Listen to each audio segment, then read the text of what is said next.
Alrighty, guys, the final part. I have 25 minutes into my phone. So now I want to talk about the greedy animal. I'm going to talk about Peter Jackson because even though these Hollywood actors, don't hate me, Peter, even though these Hollywood actors are greedy animals, they're not as greedy as Peter.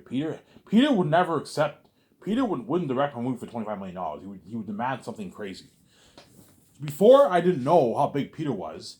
But once I found out how much money he made out of Lord of the Rings, I'm like, yeah, Peter Jackson's going to ask for hundreds of millions of dollars. Sign him to a big contract, obviously. He's greedy, obviously. But I'm going to keep saying is watch out for Peter Jackson. Do not let him dupe you.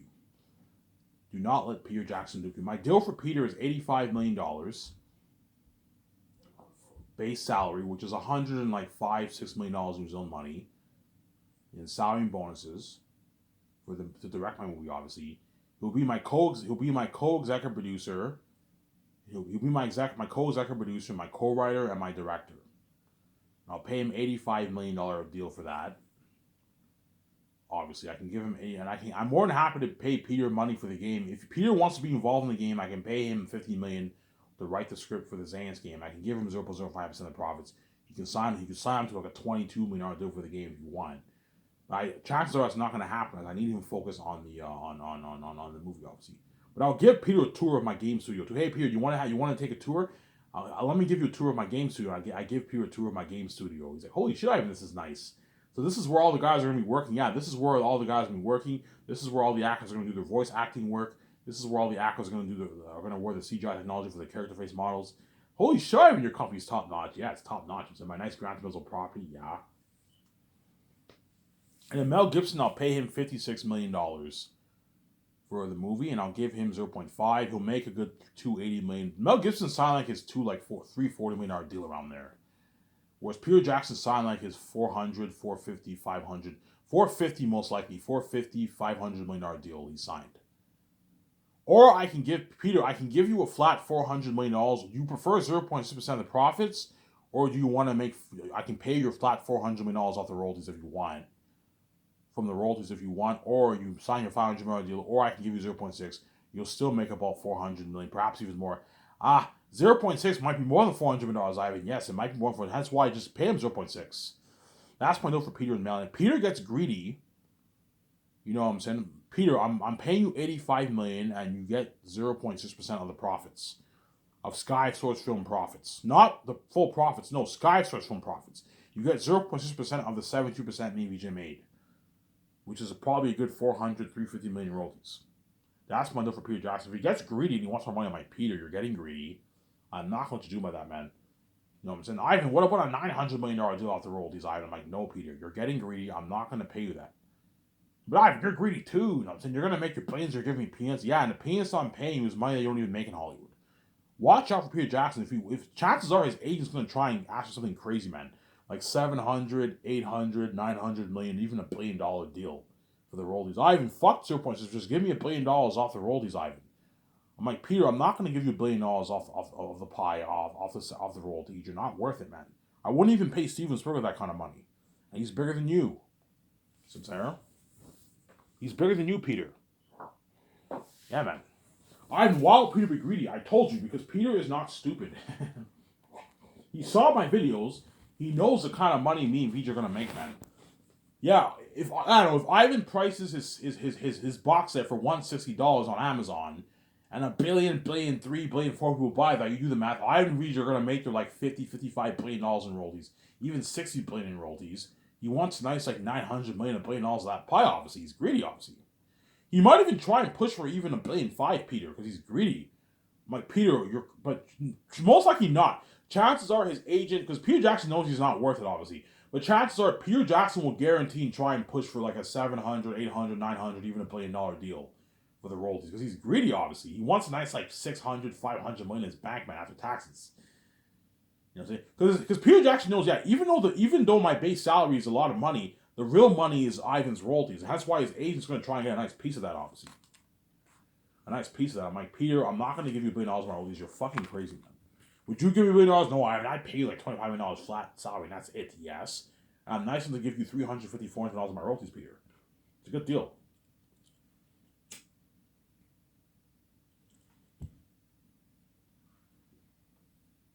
It's a good deal, Peter. Just being greedy, obviously.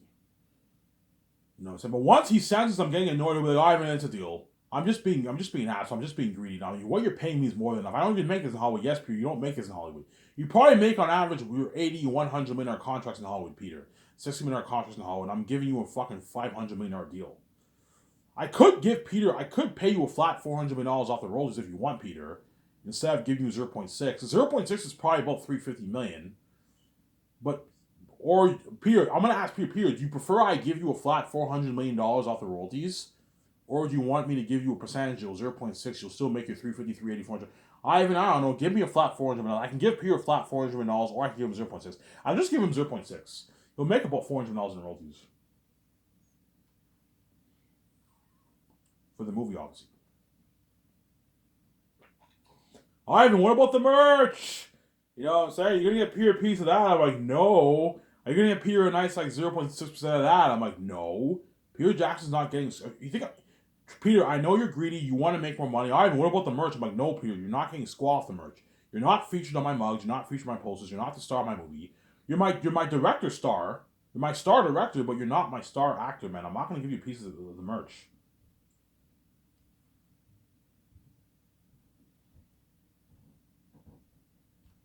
See what I'm saying? Like, Peter, I am paying you way more than everyone else, man. You're making way more than all the Hollywood actors. All the Zenith stars you're getting paid. You're making way more than them. Peter, you're making more than all the actors' salaries combined, man. The actors are gonna cost me a good $80 million in salaries around there, 85 million salaries around there, and you're making your $500 million, $450 million. You're making way more than everyone else, Peter. You're just being greedy, man. Stop thinking about the amount of money me and VJ are gonna make, and just know that I gave you a good deal. You're just being greedy. Oh, it's a deal. I'm just being an asshole. I'm just being greedy. Yeah, you're being greedy. Stop it, Peter. You know what I'm saying? Will Peter ask for money? Yes. Guaranteed Peter's agent will try and push for something crazy, like $900 million, $1 billion. I'm like, Peter, Peter, I said your name 3 times. I'm not going to what? I'm not going to give you a fucking $1 billion deal for the royalties, man. You're fucking crazy, man. $400 million, $350 million is good enough. You're gonna walk away with a $260, $70 million check in your bank after taxes. That's enough. It's a lot of money. It's nothing compared to how much you and VJ are making. Yes, Peter. Stop thinking about the amount of money me and VJ are gonna make. I just know that I gave you a good deal. You're making way more than James Cameron, Quentin Tarantino, and all these directors in Hollywood, man. Christopher Nolan, you're making way more than all these directors. That's all those directors would dream of a contract like that, Peter. And I offered you a deal for that. It's a deal. You're paying more enough money. I'm just being greedy. I'm being an asshole. Yeah, you're being greedy, Peter. Stop it, son.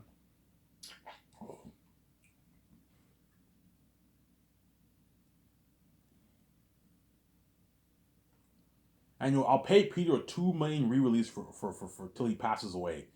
So until you pass away, Peter, you get your reoccurring $2 million royalty check for all my releases. So if I do 4 or 5 releases in 20 years, you're gonna make a good $20 million in royalties for the releases, because $2 million in Canadian money is like $4 million New Zealand money. And Peter signed a good deal. You're gonna make probably a good $16, $20, $23 million in royalties for the releases alone. I gave you a good deal, Peter. All right, that's a good deal. It's a good deal for Peter. That's a good deal for Peter, obviously. Ivan, what about the games? No, Peter, you're not getting a squad for the games. The only way I'll pay you money for the games is if you're involved, which you won't be, because I need him focused on the movie, man. While I work on the movie, Peter, the people are going to be working on my game. So once we finish the console arts and we finish writing the script, we have to give all that information to the game developers so they know our story inside and out. And I'm more than happy to consult for the game. I can have me, VJ, Jon Favreau, Dave Filoni, the Russo, Anthony Russo, Joe Russo, whoever I hire, Ryan Coogler, Rian Johnson, J.J. Abrams, James Gunn, Zack Snyder. I can have us consult for the game.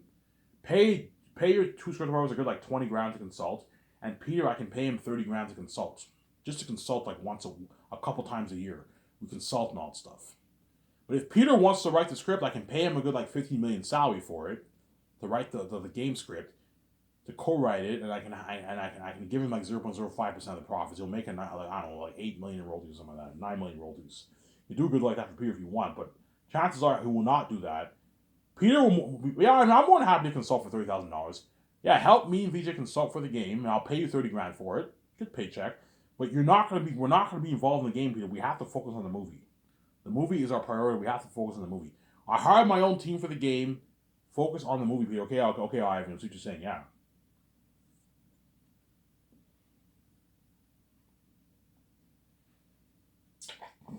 So that's my news for Peter. If he gets greedy, I'm like, Peter, you're getting greedy. I'm not going to pay you more. This is my final offer, Peter.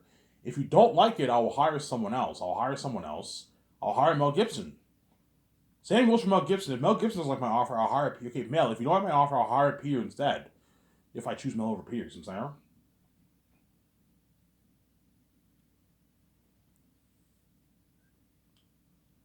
If I choose Mel over Peter, yeah, man.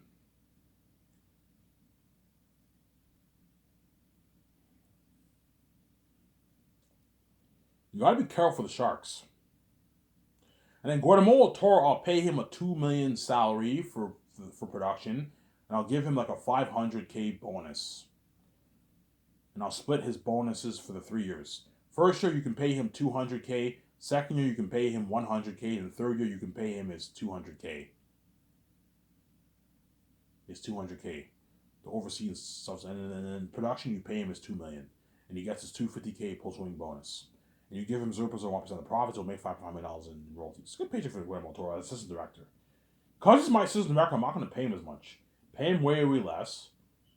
I'm going to tell Peter, please, when you sign his contract, don't brag to my 17 or the actors, as you're making way more than everyone else, Peter.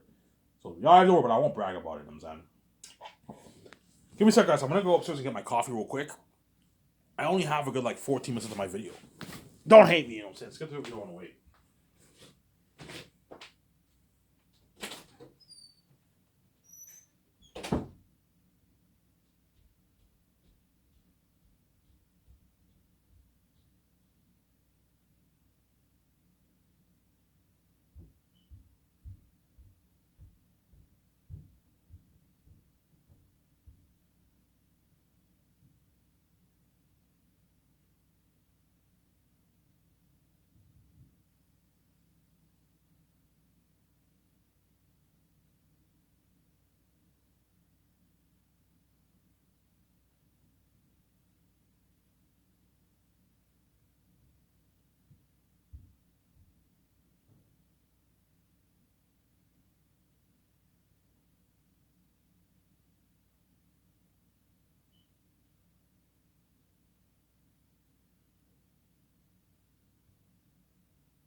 All right, guys. Sorry for the wait.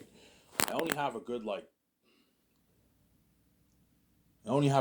minutes on my phone, guys. And I'll upload it. I'll take my shower, and I'll watch my videos. And afterwards, I'll clean the room, and my stepmother will give me money, and I'll go to the store at night and get a pack of smokes tonight, obviously. So yeah, so let's talk about the movie for the remaining 12 minutes I have. So I'm gonna keep saying this. Aratat is the king of the south. Ephesus is the king bat of the mountains. I'm gonna keep saying that. That way you're not confused, obviously. So Ivan, are you saying that Aratat and them are kings? Yes, Aratat and Ephesus are both kings. They're the kings of the animal. The south is pretty much think some. You know how you have Planet of the Apes? You have the apes rule. You have that. So you have some similarity there. You have the animal kingdom, which is the south, and you have the two kings. You have Aratat, he's the king of the south, and you have Ephesus, who's the king bat of the mountains in the ancient Gilead city. So, everything, you have the similarities in Lion King. Remember how you said everything the light touches is my kingdom? Yeah, everything from the city's edge to the Blood Valley is the north. And once you pass the Blood Valley from the north, you're now in a different kingdom. You're in the south. You're in the animal kingdom, and Aratat is the king of the south, and the south is cursed. Holy shit, that sounds bad. Think something like Pandora. Planet of the Apes, Pandora, you know what I'm saying? Except the world looks more natural, it has that fantasy world feel. And Aratat is the king bat of the king of the south. And Ephesus is the king of the mountains. For Fool, his son, is the prince of the south. And Morale is the general of the army. And Tactius is the prince of the north. The holy kingdom, obviously. The Southerns call it the heavenly kingdom. Tactius is the prince of the north, and his father Tactius I is the king of the north, the king of Zanus. And Eretat is the king of the south, the king of Barak. He's the king of Barak, he's the king of the south. All the Southerns know Eretat is the king of the south. And Ephesus is the king bad of the mountains. They're kind of masterpiece, man. Yeah, man.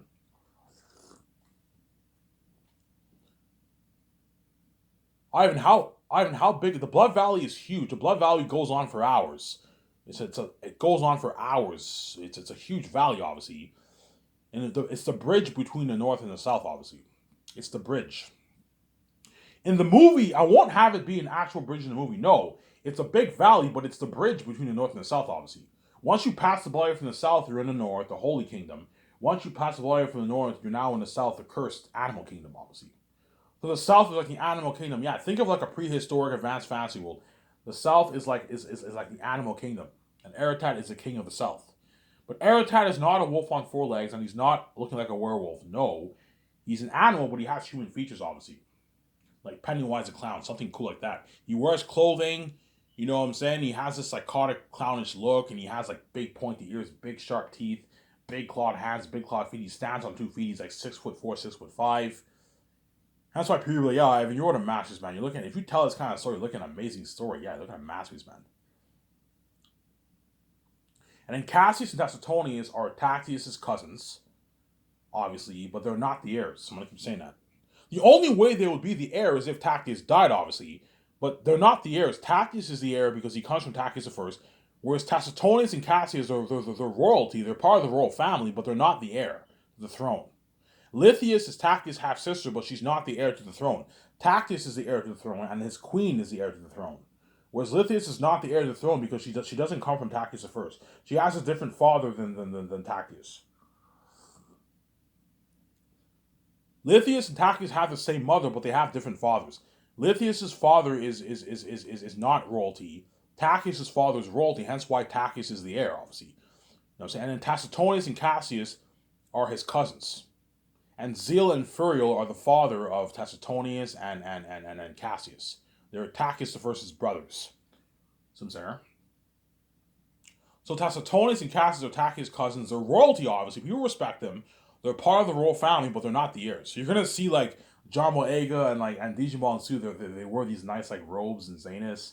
They're spoiled people because they're part of the royal family. People respect them, yeah, because they're royalty, obviously. They're royalty, but they're not the heirs, obviously. Is Meramis royalty? No, Meramis is not related to Tactius. But Meramis lives in the castle with Tactius and all them. He's rich too. Meramis, I don't really describe Meramis as well, but Meramis is obviously rich too. He lives in the castle with Tactius and all them. Whereas Tacitonius and Cassius and all them are rich people because they're from the royal family. I'm sorry. Eli is the leader of Saphius. He's rich too. He's the richest man in the south. He's very, very rich, and Lithia and Bella and Mary are spoiled, obviously. Lithia is his spoiled daughter, and Elizabeth is his wife, obviously. So you're going to see VJ, she's all spoiled, and she's spoiled in the movie because Eli's rich. He has a huge banquet hall with 100 guests. He's rich, obviously, but Eli is not as rich as Tactius. His wealth is pretty small compared to Tactius. I don't know, Eli is worth maybe $40, $50 million, whereas Tactius is worth a couple $100 million. I'm saying he's richer than Eli, I'm saying. You'll see in Volume 2. And Job is Eli's hired caretaker, and he's rich too. Eli pays him a lot of money. He's rich. I don't know, Job probably makes maybe a couple $100,000 a year, maybe. 400, 500K a year caretaking for Eli. I don't describe how much money they make, but Job is rich. He's Eli's hired caretaker. In the book, Job says, yeah, Eli pays me good wages. Job is rich too. He lives with Eli in his house, and he's his caretaker. And he's a pothead. He's not too bright. That's why Andy Serkis is perfect for the role of Job, obviously. And you're going to see John Rhys Davies, he's the leader of Saphius, I'm saying. He has that voice. He's the father of VJ. He even kind of looks like VJ, yeah. Perfect casting choice, obviously, yeah. Is Eretat and all of them rich? I don't describe Eretat and Ephesus' wealth in the book one. I only describe the humans. The wolves are animals, so it's like they don't really have... Well, Eretat is obviously royalty. He has a big royal tent. He's rich too, but I don't describe Eretat's wealth in the book. But Eretat is a king too, though. He's a king of Barak. I don't describe his wealth because Eretat and them are animals. Whereas Takis and them are humans, I'm saying. They're animals, Eretat and all of them. They're animals, I'm saying. Just like you don't describe the orcs. You don't describe you don't describe in the Hobbit. You know what I'm saying? In the Hobbit, the dwarves and the elves are all rich, obviously, but you don't when with the king, the king orcs and all them. Peter Jackson don't describe their wealth either because they're animals. They don't really care about that stuff. You know what I'm saying? Yeah, I mean, you're just saying, yeah. That's we're looking at a masterpiece, man. I don't think something like Pandora, man, for my world building, a prehistoric world, except the world looks more natural, obviously not too computery. Looks very amazing like Pandora, but it also looks very natural. Think something like that for the north, the south. The south is cursed. There's a mystic veil. Once you pass that mystic veil, you're down in the south. You're a different atmosphere, and you're in Eretat's territory. He's the king of the south, and he feasts as the king bat of the mountains. Look at him. Look at a masterpiece, yeah, man. Look at amazing story. And that's why Peter Jackson he's gonna want to get his hands on my story so bad. And he'll work really hard for me because I paid him a lot of money. You pay him a lot of money, he'll work hard for you, Peter. He'll work really hard. I pay him a lot of money, he'll work hard for me, Peter. Mel will work hard for me. Because I paid him a lot of money, so I'm saying. Peter will work harder for me than what he even did for Lord of the Rings. Because I paid him more money. For Lord of the Rings, I heard he only made like 10 million base for the movie. But he negotiated for like 8% of the gross or something like that. And he made his $250 million. You guys already know the story. Peter took the whole treasure for himself, obviously. He took the whole $250 million for himself, and the actors made peanuts. It's actually funny, you know what I'm saying? I want to be sent to this. He took the whole thing for himself, you know what I'm saying? Yeah. Obviously.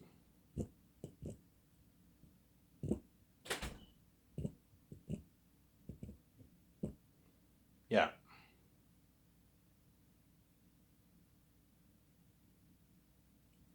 Yeah, obviously.